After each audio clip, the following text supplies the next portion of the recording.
Queridos irmãos, sejam bem-vindos ao seu tempo missionário, um tempo que ouvimos mensagens missionárias e também um espaço onde se faz a exposição das mensagens bíblicas. Eu quero assim dar boas-vindas a todos e o desejo do meu coração é ouvir que todos estão desfrutando da graça e a paz do Senhor Jesus Cristo.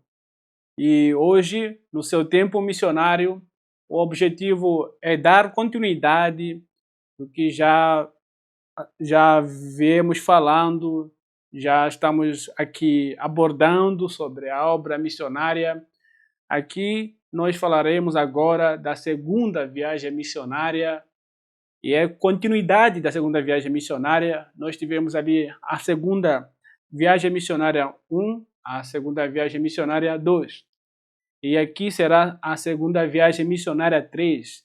O nosso objetivo é analisar essa segunda viagem missionária e ali tirarmos as suas respectivas lições para nossas vidas, para nós como uma igreja, e que essas lições despertem em nossos corações aquilo que Deus deseja nos ensinar. Então, hoje, na permissão de Deus, nós analisaremos ali a viagem de Paulo e sua equipe para a Macedônia. Mas para isso, eu quero nesse momento orar com os irmãos. Senhor, nós queremos nesse momento agradecer ao Senhor que nos deu mais uma vez um tempo de ouvirmos a Tua palavra, que nos deu um tempo de estarmos na Sua presença, que nos deu a alegria de estarmos aqui mais um dia, que nos deu a alegria, o privilégio, Senhor, de vermos o sol, de vermos a luz do dia e de estarmos aqui, Senhor, falando. E, Senhor, muito obrigado. Quero agradecer também pela vida dos meus irmãos. Quero agradecer, Senhor, pela vida dos teus servos e que Deus abençoe a sua igreja. E nesse momento, esse momento que eu estou orando, a sua igreja avança na proclamação da sua mensagem e algumas delas em um ambiente de perseguição e algumas delas em um ambiente de liberdade. Em todas essas situações, que o seu nome seja engrandecido para a sua igreja que está em perseguição e para a sua igreja que está em liberdade, pregando o evangelho num ambiente onde não tem a perseguição. Em todas elas, que o teu nome seja engrandecido e fortaleça cada uma, Senhor, e que a sua igreja siga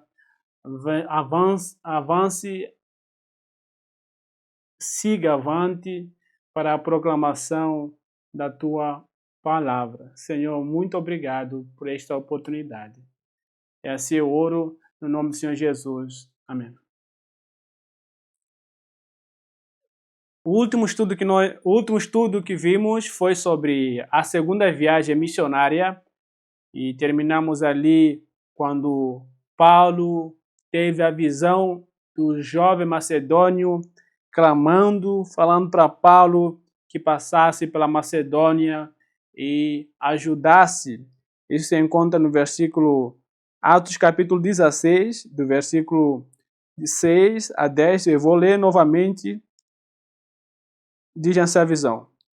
Ora, eles passando pela Frígia e pela região da Galácia, foram proibidos pelo Espírito Santo de pregar a palavra na Ásia. E indo a Mísia, intentaram ir para a Bitínia, mas o Espírito não o permitiu. E eles, passando por Mísia, desceram a Troade, e Paulo teve uma visão de noite, em que se apresentava um homem da Macedônia, orando, dizendo: vem a Macedônia e ajuda-nos. E logo, depois desta visão, imediatamente procuramos partir para a Macedônia, concluindo que o Senhor nos chamava para pregar-lhes o Evangelho. Então, quando Paulo e a sua equipe, Paulo, Silas, Timóteo, e aqui nós vemos que Lucas estava com eles, quando Paulo, segundo a sua equipe, tinha uma agenda ali na Ásia, O objetivo dele era atingir novas regiões, apesar que quando ele convida Barnabé para sair nessa segunda viagem missionária, a ideia era visitar aqueles lugares que eles já tinham passado na primeira viagem missionária. Mas aqui nós vemos que parece que a agenda deles, o planejamento deles, tinha novos lugares. Esse planejamento deles tinha um novo lugar. E a ideia deles era continuar subindo para o norte para o norte da Ásia, também para o leste da Ásia, para o oeste e nordeste da Ásia. A ideia de Paulo era pregar ali na Ásia o maior lugar possível. A ideia dele era entrar na Ásia e começar a pregar o evangelho para aquelas pessoas que não tinham ouvido o evangelho. E até então o foco deles era a Ásia. Então creio eu que eles trabalhariam ali, pregariam ali para todas as pessoas que eles conseguirem, o máximo de pessoas possível que eles conseguirem, eles pregariam. E o que nós ouvimos aqui nesse relato bíblico foi que por 2 vezes o Espírito Santo proíbe o cumprimento dessa agenda. O Espírito Santo vem informando que, mas chega ali na vida dos missionários, mudando completamente a agenda deles. E por 2 vezes o Espírito não permitiu que os missionários continuassem ali avançando na Ásia. Então, por não entender o porquê, então eles retornam para Troade e ali, numa hospedagem, eles ficam ali para entender por que estava tão difícil de pregar o evangelho naquelas regiões que eles haviam planejado de antemão. Então, quando nessa preocupação de não entender por que não estava dando certo a pregação do evangelho ali, então numa noite Paulo teve uma visão. Essa visão apontava para Macedônia, era de um jovem, como foi falado, um jovem clamando que Paulo e sua equipe fossem para lá e ajudassem aquele jovem. Então, Lucas diz que então, através dessa visão, quando amanheceu e Paulo conta para seus colegas, eles entenderam, chegaram à conclusão de que não, essa visão significa que nós precisamos ir para Macedônia, porque Deus está nos chamando para ir para Macedônia. Então, por isso que hoje, agora, apesar de que ninguém sabia que nós entraríamos na Macedônia, então todos fiquem sabendo que nós vamos para Macedônia, porque é lá onde Deus está nos chamando para pregar o Evangelho. Então, quando toda a equipe entendeu que era isso, então todos concordaram em ir para Macedônia. Era uma viagem que exigia deles atravessar ali o mar. Era uma viagem que dizia respeito ao outro continente. Porém, eles estavam ali preparados para obedecer à voz do Senhor. Então, eles não voltaram para a igreja enviadora para comunicar-lhes a mudança de planos. Pelo contrário, lá mesmo em Troade, eles se organizaram e deram continuidade nesta viagem para atender a voz macedônia, para atender a voz do jovem macedônio. Foi explicado aqui que esse chamado à Macedônia não significa um jovem propriamente dito. É um chamado, pelo contrário, é um chamado de Deus para que os missionários ampliassem o campo de atuação. Era um chamado para os missionários ampliarem ali o território, ali o ambiente de pregação da mensagem. Até então, Paulo visava a Ásia. Até então, Paulo e sua equipe olhavam, os seus olhos estavam ali concentrados na Ásia. E Deus chega na vida deles, na agenda deles, chega mudando tudo, completamente uma mudança radical. Porque eles tinham que sair para outro continente.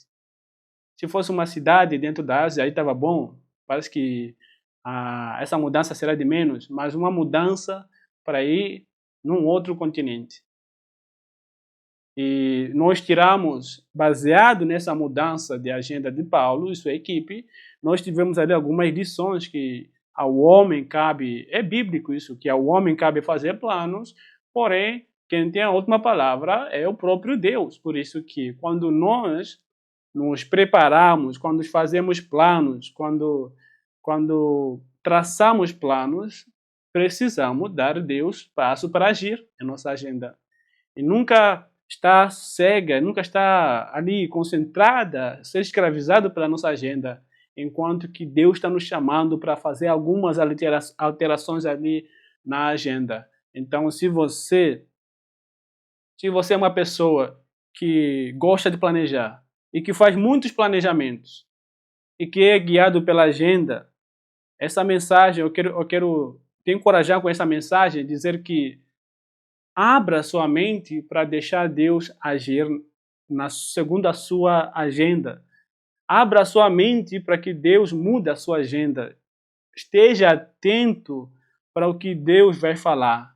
Porque nós fazemos planos e Deus, ele tem a palavra. Ele chega fazendo algumas alterações ali na nossa agenda.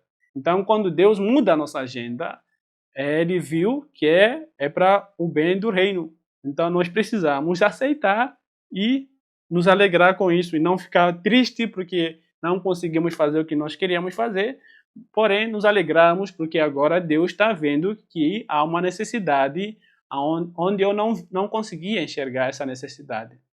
Então, essa mensagem, essa mudança de plano, traz essa lição para nós. Então, tendo dado essa breve, não pretendo aqui repetir o que já foi falado, tendo dado aqui essa breve introdução, então nós vamos agora viajar com Paulo e Silas, Timóteo e Lucas para a Macedônia. Então, por favor, prestemos atenção, vamos viajar juntos. Eu vou pedir a sua atenção para que analisemos essa viagem de Paulo e Silas, Timóteo e Lucas para a Macedônia. Então, essa viagem, ela está registrada ali em Atos, aqui em Atos, capítulo 16, e nós veremos ali a partir do versículo 11. Então, que Deus assim dirija a nossa viagem. E o versículo 11, pode abrir a Bíblia comigo, por favor, Atos capítulo 16, versículo 11. Nessa viagem, eu quero falar um pouco sobre essa viagem. Eu quero dizer que essa viagem, a segunda viagem missionária de Paulo, está cheia de emoções. Está cheia de emoções e também está cheia de desafios. Essa viagem é cheia de emoções porque Paulo se depara com um jovem Timóteo, apaixonado por Cristo. Esse jovem se junta a eles para servir a Deus de forma integral por o resto da sua vida. Nós vemos ali um jovem abraçando ali os velhos missionários ali amadurecidos, um jovem que se entrega para viver a causa de Cristo, e isso traz emoções. Nós falamos sobre isso na segunda viagem missionária ali, a segunda mensagem da segunda viagem missionária, e aprendemos muito sobre a vida de Timóteo, um jovem que entregou essa fase da mocidade nas mãos de Deus para ali servi-lo e assim fazer a vontade dele para o resto da sua vida. E nós vemos ali mais tarde Timóteo ali liderando as igrejas dali de Éfeso. E também a mesma viagem, essa segunda viagem, ela está cheia de desafios porque Deus aparece na agenda de Paulo e faz uma mudança radical e chama a atenção dos missionários para que não se concentre apenas ali na Ásia, porém eles precisavam ampliar essa agenda para lugares distantes E o Senhor Deus mostrou para eles que esse lugar seria na Europa. Então, pela primeira vez, Paulo, Timóteo, Silas e Lucas, eles entrariam ali na Europa para a pregação do Evangelho. Então, era um campo novo que eles não conheciam. Eles nunca, talvez nunca, eu creio que nenhum deles havia estado lá antes. Então, era um desafio, era um campo novo e precisava de servos dispostos para obedecer à ordem do Senhor e para fazer a vontade de Deus. Esses servos obedeceram e eles foram ali para a Macedônia. Como foi dito que essa voz do jovem macedônio não significa literalmente um jovem ali clamando. Quando esses missionários fossem para lá, não encontrariam um jovem clamando, dizendo: Paulo, sou eu que estava na sua visão. Não. Esse clamor macedônio significa ali um chamado para a pregação do evangelho ali no povo transcultural. Então, essa voz que aparece na visão significava ali a Macedônia, um continente, era um clamor de um continente pelo evangelho. Então, esse é um clamor para que a igreja atenda. Esse é um clamor dos povos ao redor do mundo para que a igreja vá até eles e pregue o evangelho. E esse chamado é para todos nós. Então, o chamado para levar o evangelho para toda a criação, para toda a nação, de que todos os povos precisam ouvir sobre Cristo, é para todos aqueles que confessam Cristo como Senhor Salvador.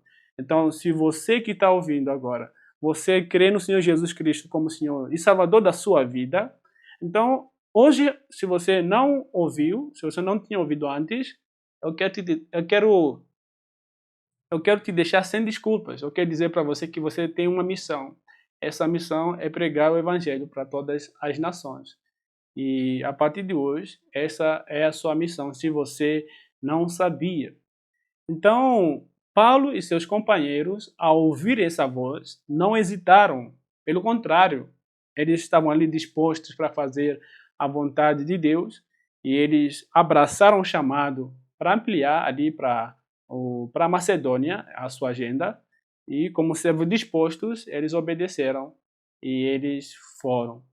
Então, vamos ver juntos como foi essa viagem, irmãos.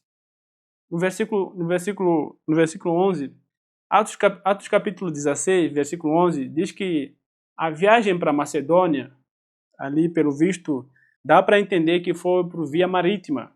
Então, havia um mar ali no meio e eles precisavam ali atravessar.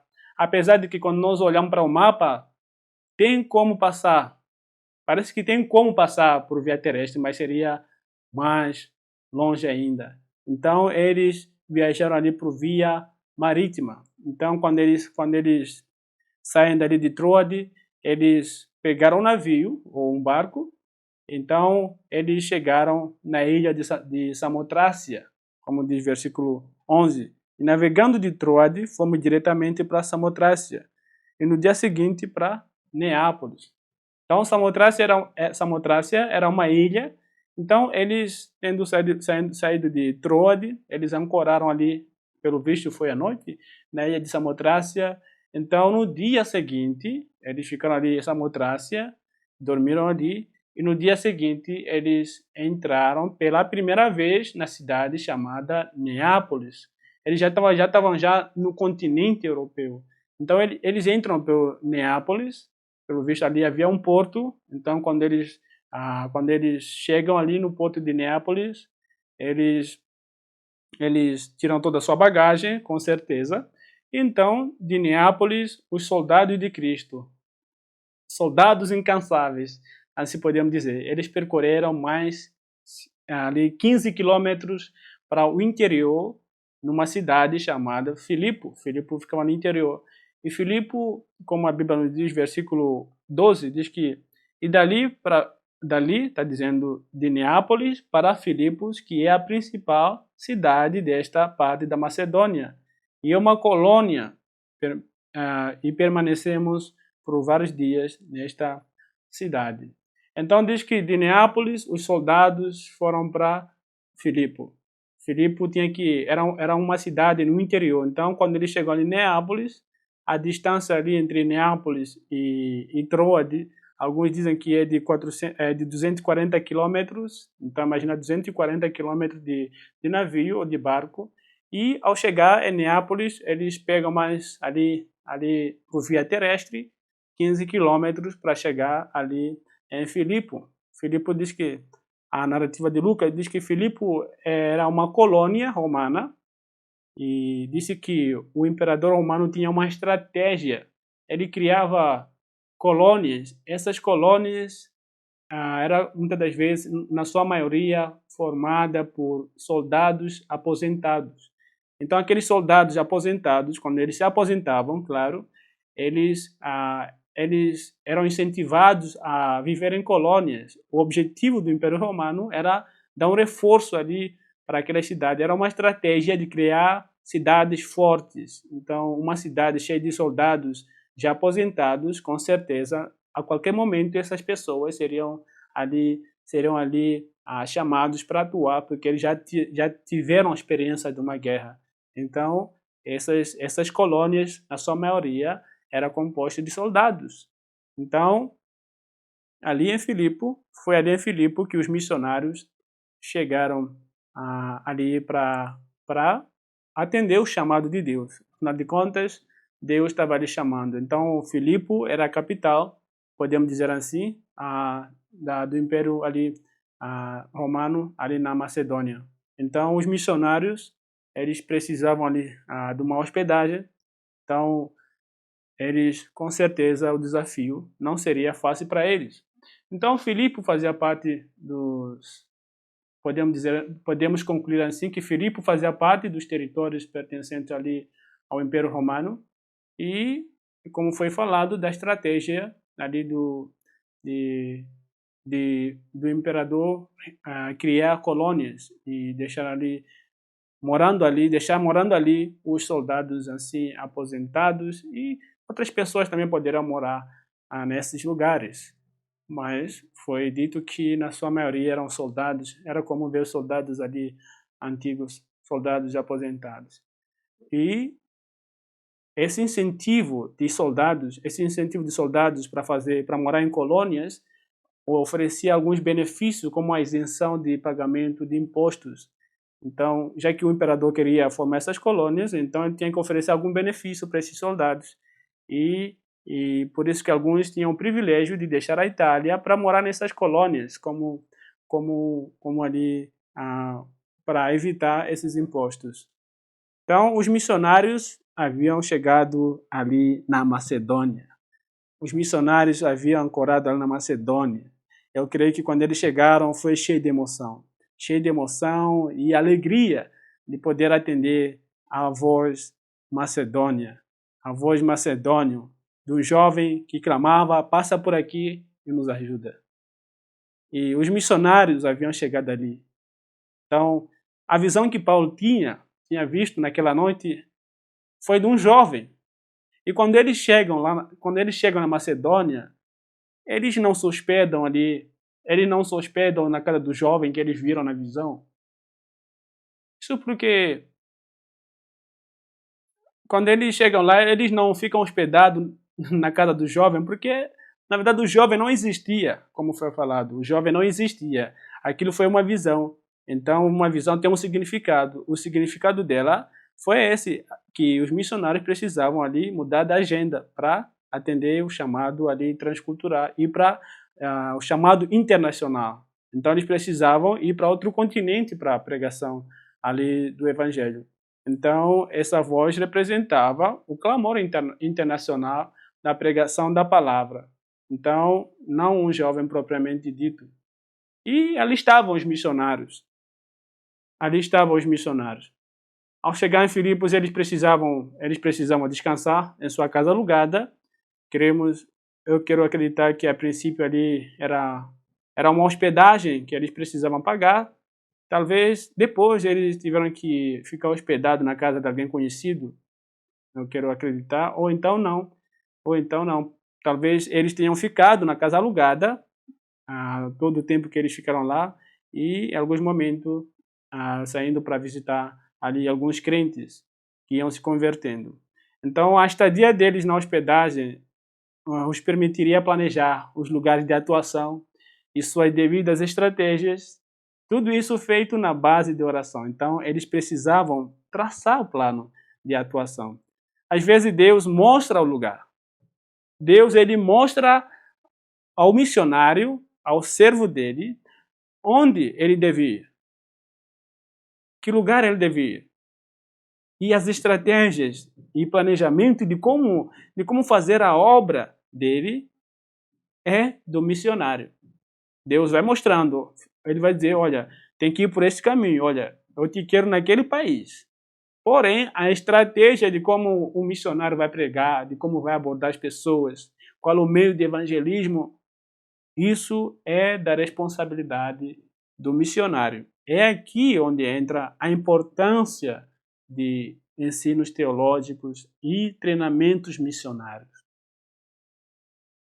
É aqui onde lembramos a importância de fazer o seminário, a importância de sentar, de se preparar para melhor servir a Deus. Esse treinamento ajuda o missionário a ter ideia de por onde começar e como começar. Ele vai lembrar ali do seu treinamento.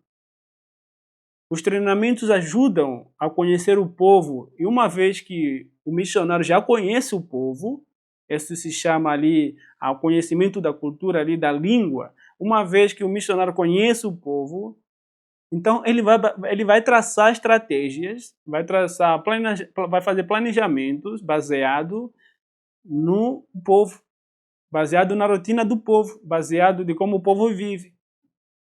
Então infelizmente existem missionários que chegam no campo como se tivessem caído de uma paraquedas.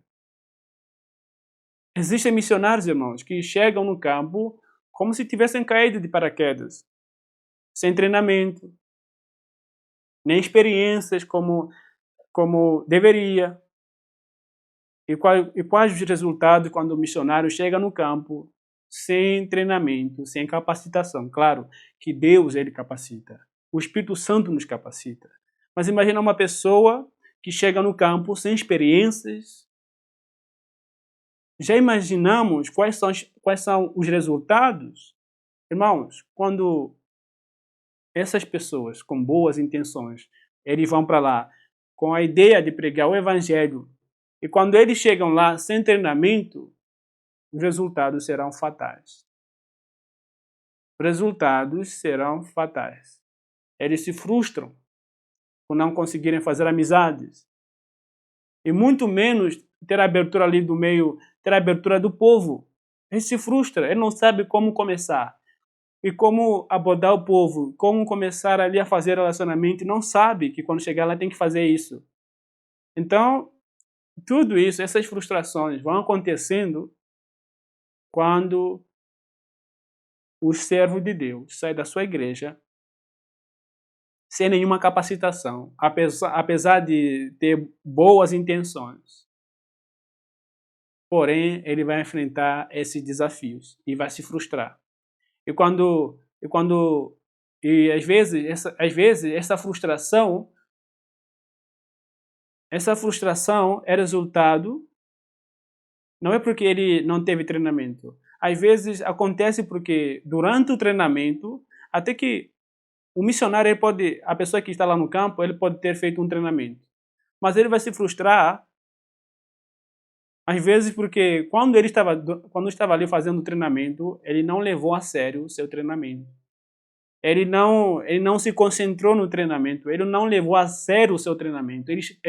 O tempo que ele ficou lá no seminário ou então no treinamento missionário, ele usou esse tempo só para brincar. E quando chega lá no campo, vê que a realidade é diferente. E ele se frustra. E quando isso acontece, todos os anos de treinamento acabam indo ali de água abaixo. Não valeu nada. O tempo dele no seminário teológico, o tempo dele no treinamento missionário, não valeu nada. Foi um dinheiro da igreja, dinheiro de mantenedores jogado fora. Alguém pode dizer, mas isso acontece? Acontece de uma pessoa sair do seminário teológico, ir para o seminário ali, treinamento missionário, e chegar no campo e não fazer nada? A resposta é sim.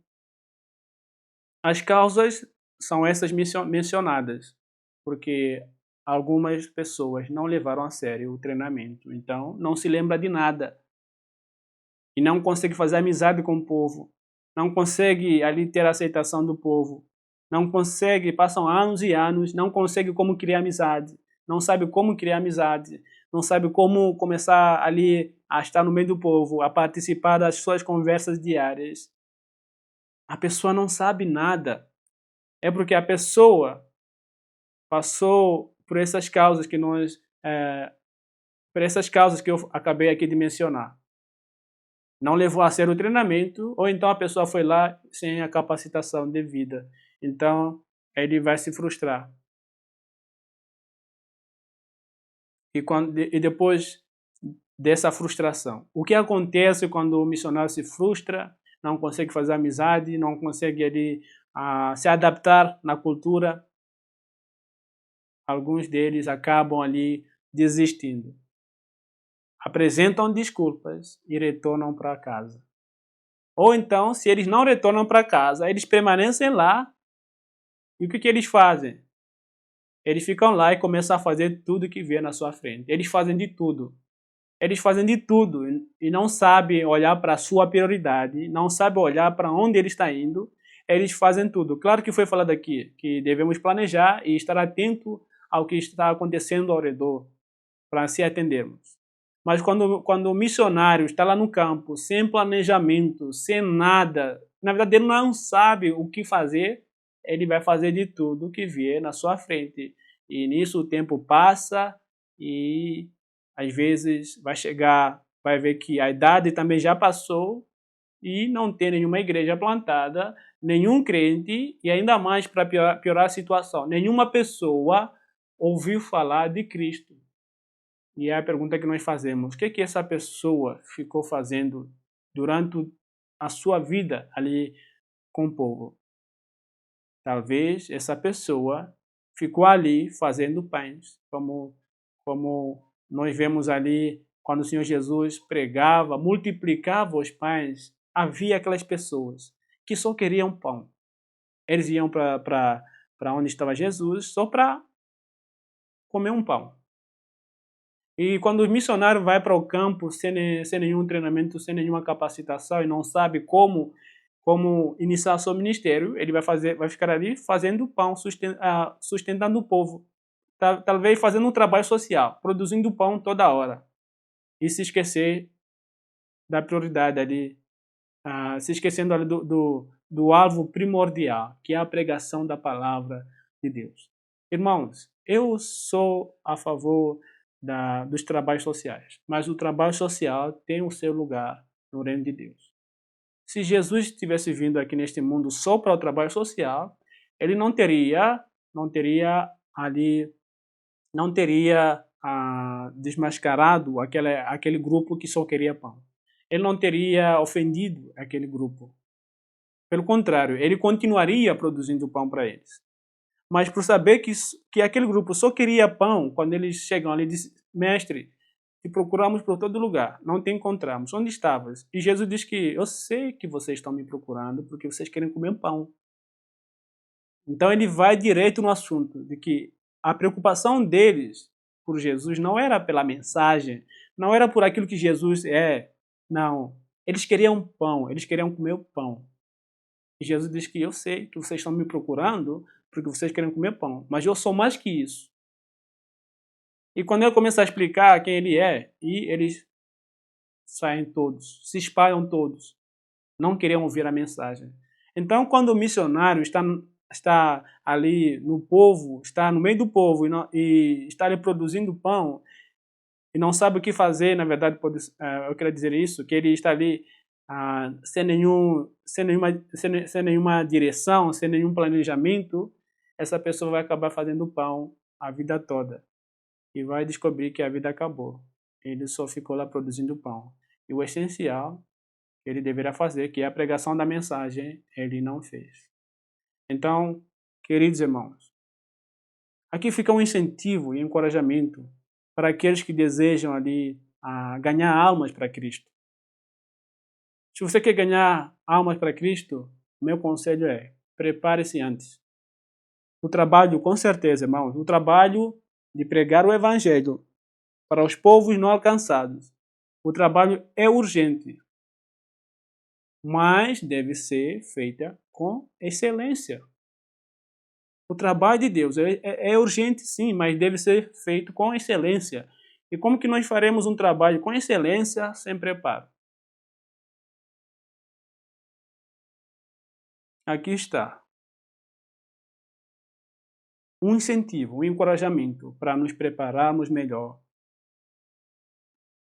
para servirmos a Deus. Se for necessário passar 10 anos nos preparando no seminário, que assim façamos. Às vezes, aqueles mantenedores, eles cobram, eles falam: você está se formando o tempo todo e nunca mais vai para o campo. Fale para eles: é bom me preparar. O preparo é necessário.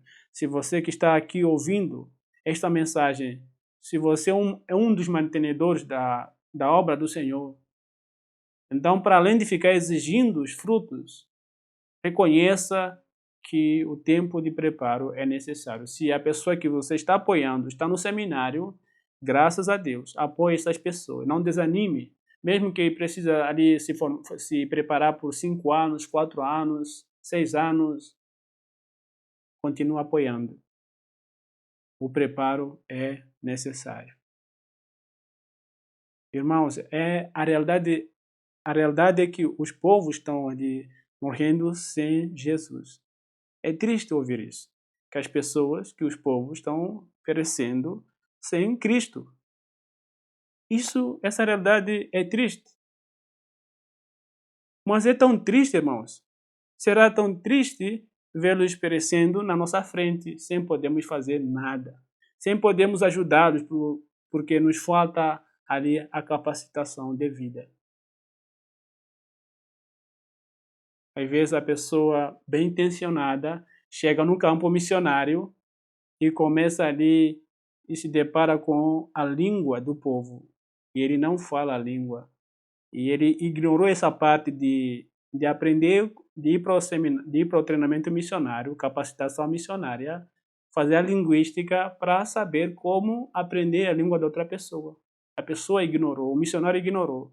E chega no campo e vê que o dia a dia do povo é só a língua nativa. E aí o missionário se arrepende por não ter se preparado nessa área linguística e até mesmo cultural. Então, irmãos, é a obra de Deus que nós queremos fazer. Claro, temos boas intenções, porém, se nós ignorarmos o preparo, vamos piorar a situação. Vamos chegar lá e voltar. E alguns se preparam.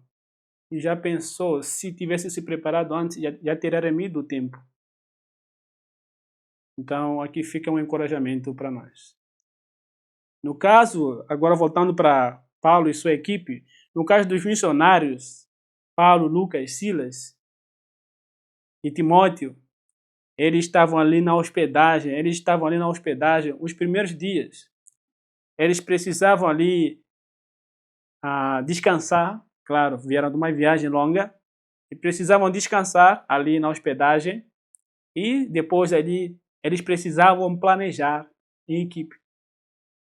Quando eles chegam ali em Filipos, eles não saíram pregando. Pelo contrário, irmãos, eles às vezes saíam para sondar. Eles saíam para ver a cidade, saíam para sondar a cidade, observar as atividades do povo no seu dia a dia, observar os mercados, observar os bancos, observar ali as fontes dali de renda da população, os lugares religiosos do povo. Então, essa análise ajudaria a equipe na organização do plano e na estratégia.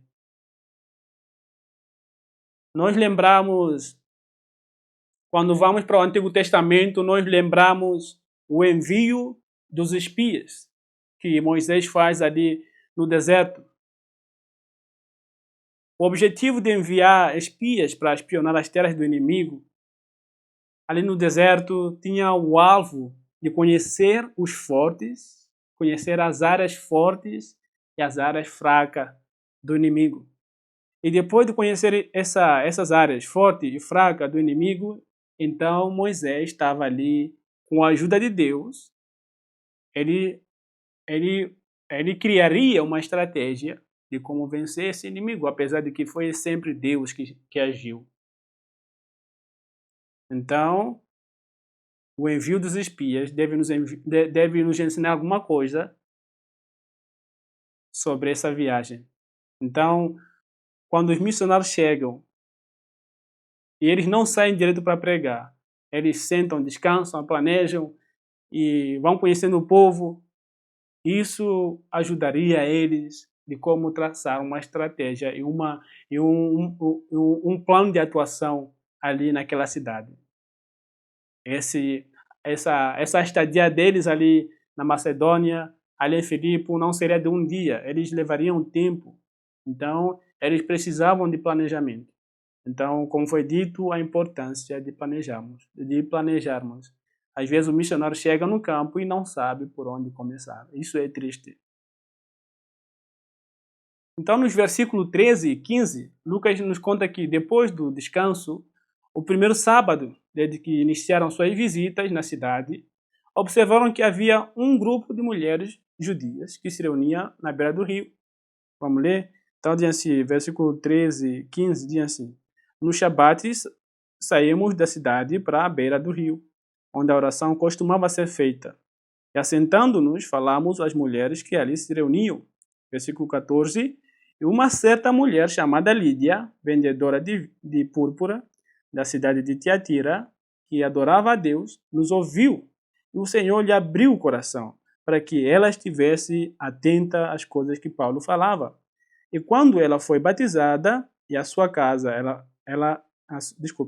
E quando ela foi batizada, e a sua casa, ela nos rogou, dizendo: Se vós julgardes que eu seja fiel ao Senhor, entrei na minha casa e fiquei ali.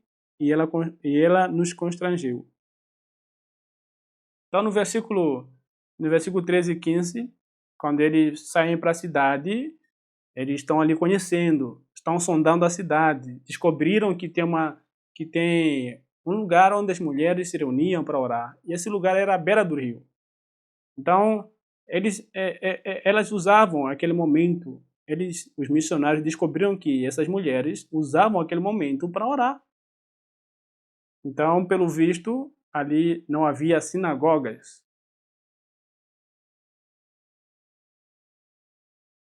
Porque elas se reuniam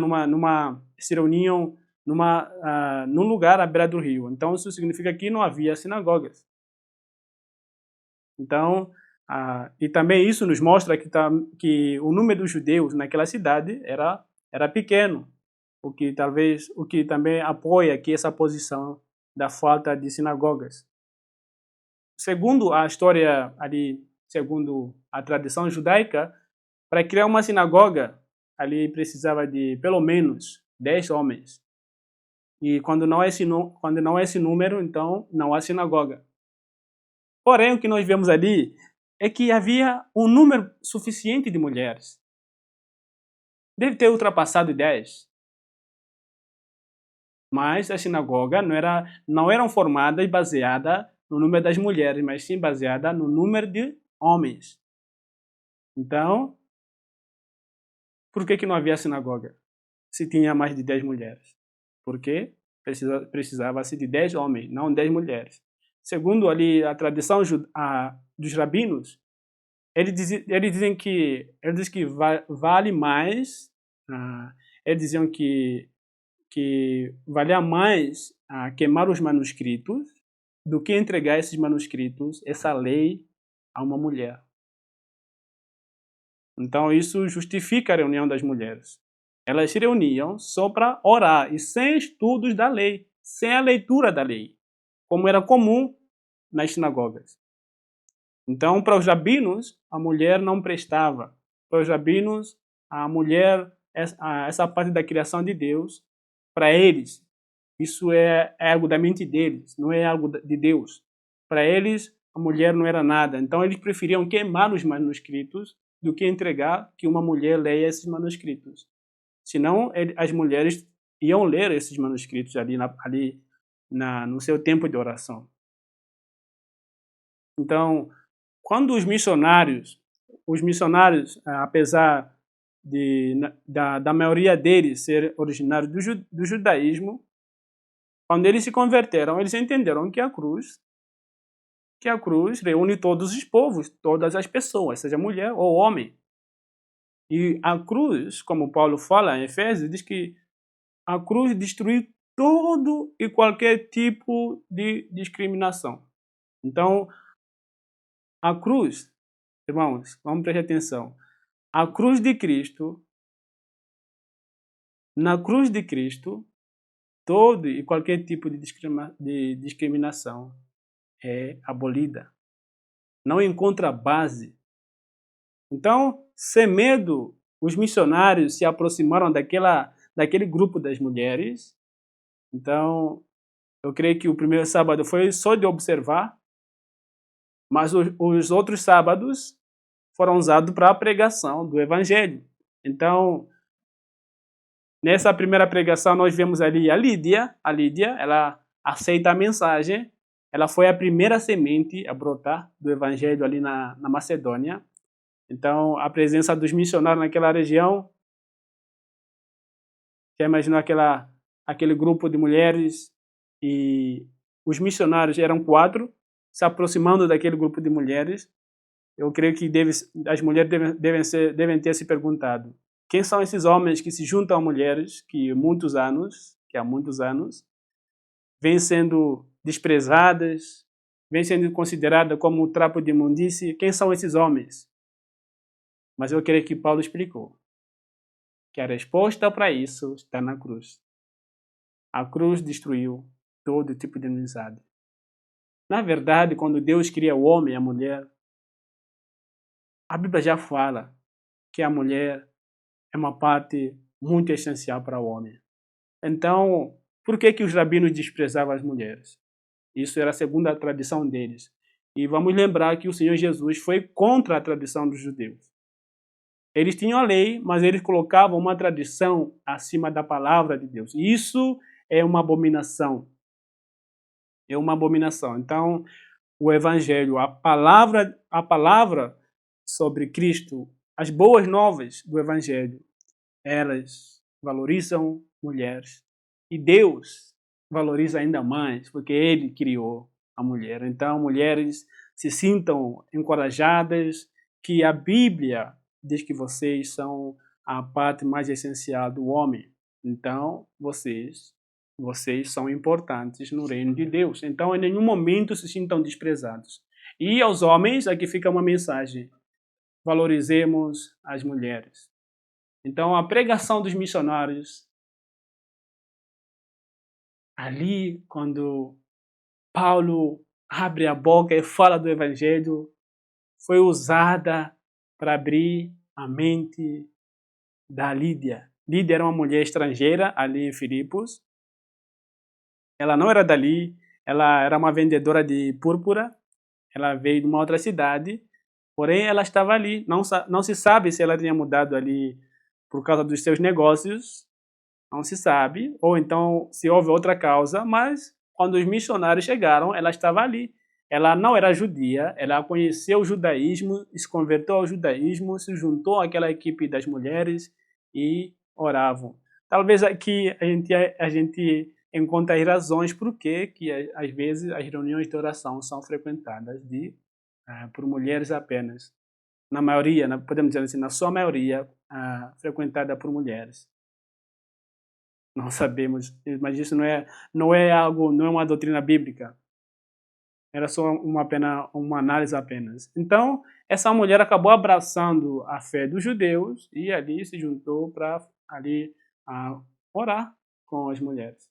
Então, quando quando Paulo prega o evangelho, a Bíblia diz que então foi Deus. Lucas diz que então Deus abriu a mente da Lídia, abriu o entendimento dela para entender o que Paulo estava falando. E isso reforça de que a salvação pertence a Deus. Irmãos, a salvação pertence a Deus. Quem salva é Deus. Nós, como servos do Senhor, nós não temos poder para salvar. Nossa missão é depender dele, é pregarmos com excelência e deixarmos nas mãos de Deus. Então, para aqueles que se frustram, ficam ali 40 anos no ministério ou então pastoreando uma igreja, não vê nenhuma conversão e se frustram, entram em depressão porque não houve nenhuma conversão, o que eu tenho coragem de dizer, para com isso. Para com isso. Dependa de Deus e reconheça que a salvação pertence a Deus e que a nossa missão é pregar o Evangelho. E devemos chorar quando nós não pregamos o Evangelho. Aí sim, nós podemos chorar. É até entrar em depressão quando nós não conseguimos cumprir a ordem do Senhor. E nós vemos ali a Lídia, ali, depois da pregação de Paulo, ela se converte e ela leva o Evangelho para seus familiares e por sua vez, os seus familiares se convertem também. Então, isso é obediência. Obediência que leva muitos para o céu. Quando esses 4 homens ouviram a voz de Deus, que a agenda deles havia mudado e que agora eles precisavam ir para a Macedônia, eles obedeceram. E essa obediência gerou ali a conversão de muitos. Quando os crentes obedecem e vão e pregam o Evangelho nos lugares direcionados por Deus, muitos são abençoados. Lembra quando o Senhor Jesus disse que convém passar por Samaria? Quando o Senhor Jesus disse que lhe convinha passar por Samaria, irmãos, um povo que por muitos anos foi abandonado pelos próprios judeus. O resultado dessa decisão do Senhor Jesus levou uma vila inteira. Uma vila inteira. Creemos que depois da saída do Senhor Jesus ali, o Evangelho se espalhou para outras vilas. Mas ali uma vila inteira entregou sua vida para Cristo. Isto é obediência. Quando toda a casa da Lídia aceitou o sacrifício de Cristo na cruz, entregou sua vida, nós vemos que eles pediram que os missionários ficassem ali por um pouco de tempo. Esse pedido dos pregadores ficarem com aquelas pessoas que acabaram de se converter é comum ver na Bíblia. Lembra quando Pedro pregou para Cornélio, depois daquela muita gente se converter, Cornélio pediu que Pedro e sua equipe ficassem ali alguns dias. E também ali em Samaria, aquela vila pediu que Jesus ficasse alguns dias com seus discípulos. E aqui também nós vemos os servos de Deus pedindo que os missionários ficassem ali alguns dias. Então, pelo visto, dá para entender que o ato de ficar com aquelas pessoas que acabaram de se converter autenticava, ou então era a demonstração de que agora não há mais inimizade, somos irmãos. Porque o Evangelho faz isso. O Evangelho reúne todos os povos. O Evangelho reúne todos os povos, junta todos os povos. O Evangelho traz todos os povos no mesmo lugar, com Cristo sendo o seu cabeça. Então, este é o Evangelho. Enquanto os rabinos desprezavam as mulheres, o Evangelho traz elas de volta. A palavra de Deus traz elas de volta. Enquanto os rabinos ali desprezavam essa parte da criação de Deus, Deus diz que elas são especiais. Então, o Evangelho cria um ambiente que a lei dos judeus e que a tradição deles não criava. Então, queridos irmãos, por causa da obediência desses missionários, Lídia se converteu, sua família se converteu, e nós veremos mais conversões mais para frente. Quando os missionários obedeceram à voz da visão, quando eles obedeceram àquela voz que veio na visão de Paulo, nós vemos essas conversões. E quantas pessoas permanecem sem Cristo porque nós não obedecemos. Que Deus assim nos abençoe. Nós vamos parar por aqui e o meu desejo é que essa mensagem tenha tocado o seu coração.